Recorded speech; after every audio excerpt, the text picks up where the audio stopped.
before the age of 17, but they had a significant increased chance that they are going to have trouble with all of the drugs, not just marijuana.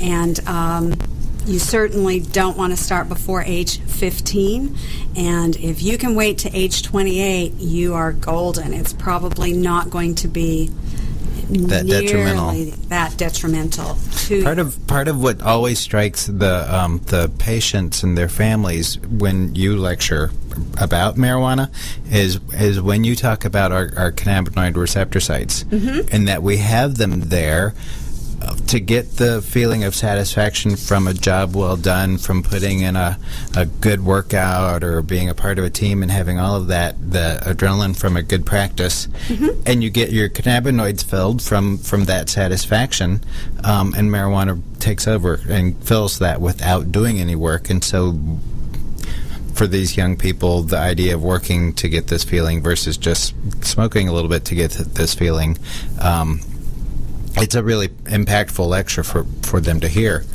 Part of, again, the science videos, what they were talking about with the cannabinoid receptors is that what we're finding is that they're so crucial in the learning, in the laying down of learning, the taking of information from one synapses to another and putting it into long-term memory. Right. So the studies are verifying that people who are smoking marijuana have issues with short-term and long-term memory. Right. And basically because the receptors that they need open to pass that information along are blocked by the THC. And because THC is fat-soluble as opposed to water-soluble, which most drugs of misuse are, because it's fat-soluble, it's going to hang around in our brain because we've got a lot of fat in our brain. So even though the person may not be actively under the influence, meaning feeling high, they're still under the influence in terms of the alcohol, or the, not alcohol. The marijuana. The marijuana is stored in the fat in their brain and is still having this long-term impact. Because we talked about the pleasure center, and certainly marijuana releases that with, finger in your ear and finger on the top of your head. But when you look at pictures of the cannabinoid system in our brain, it is virtually everywhere in our brain. So whether it's learning a motor skill like playing soccer or riding a bike, whether it's visual and verbal skills, whether it's memory, whether it's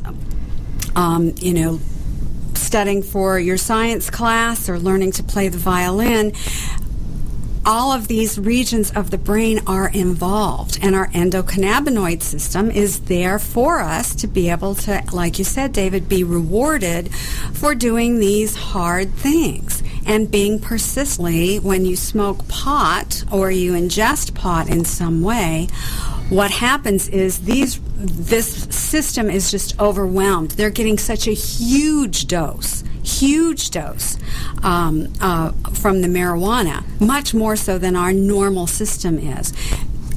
Almost immediately you can tell the difference in kids who started smoking pot.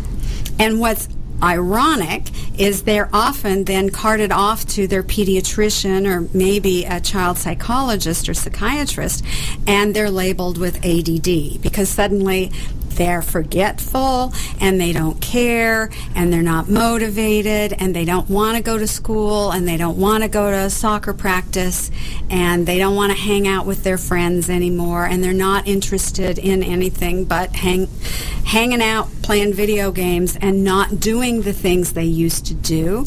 So immediately get diagnosed as being depressed, or more likely with sudden onset of ADD, and put on a stimulant to help them be a little more motivated. And it's just a pattern that you see over and over again. It's really frightening to me.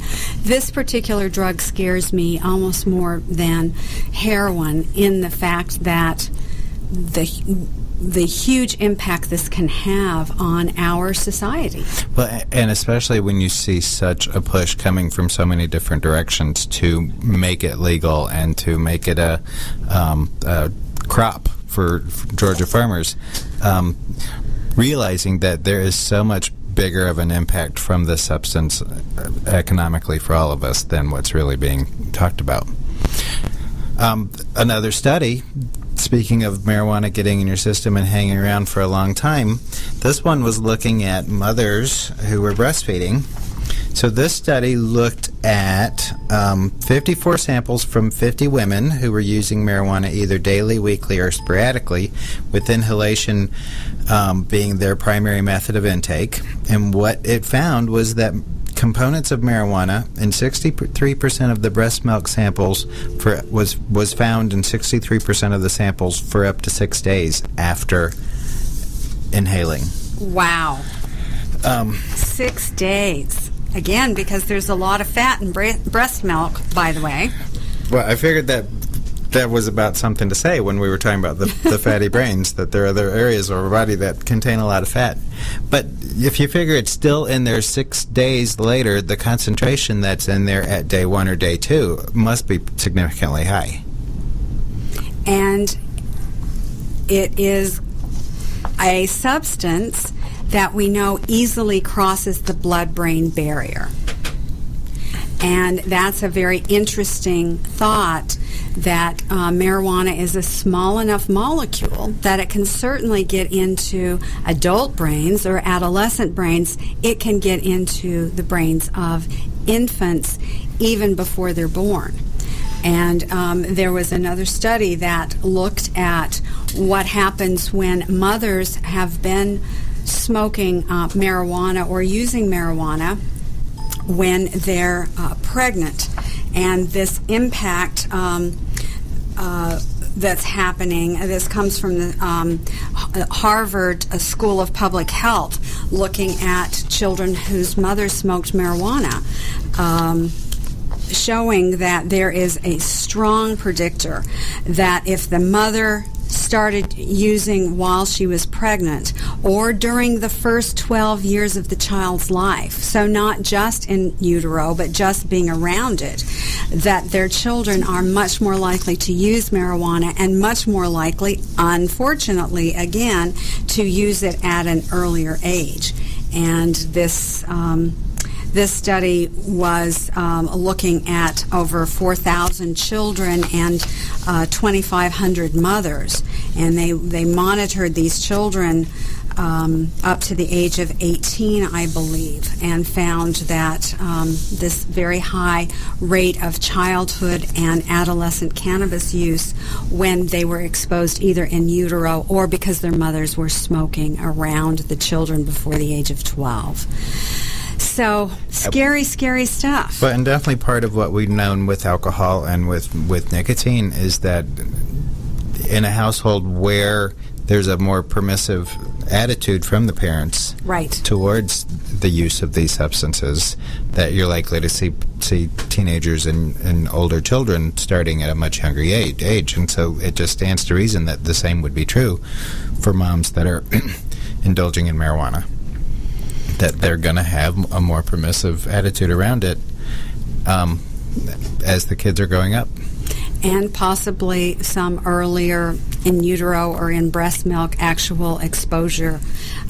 Changing of their brains. Changing of their brains at a very early age. We're going to take a break. When we come back, we'll talk a little bit more about kids' brains and the use of drugs and alcohol. Thanks so much for listening. The disease of addiction is a life-altering challenge, not just for the person suffering its effects, but also for the family and friends who support and love the one caught in it.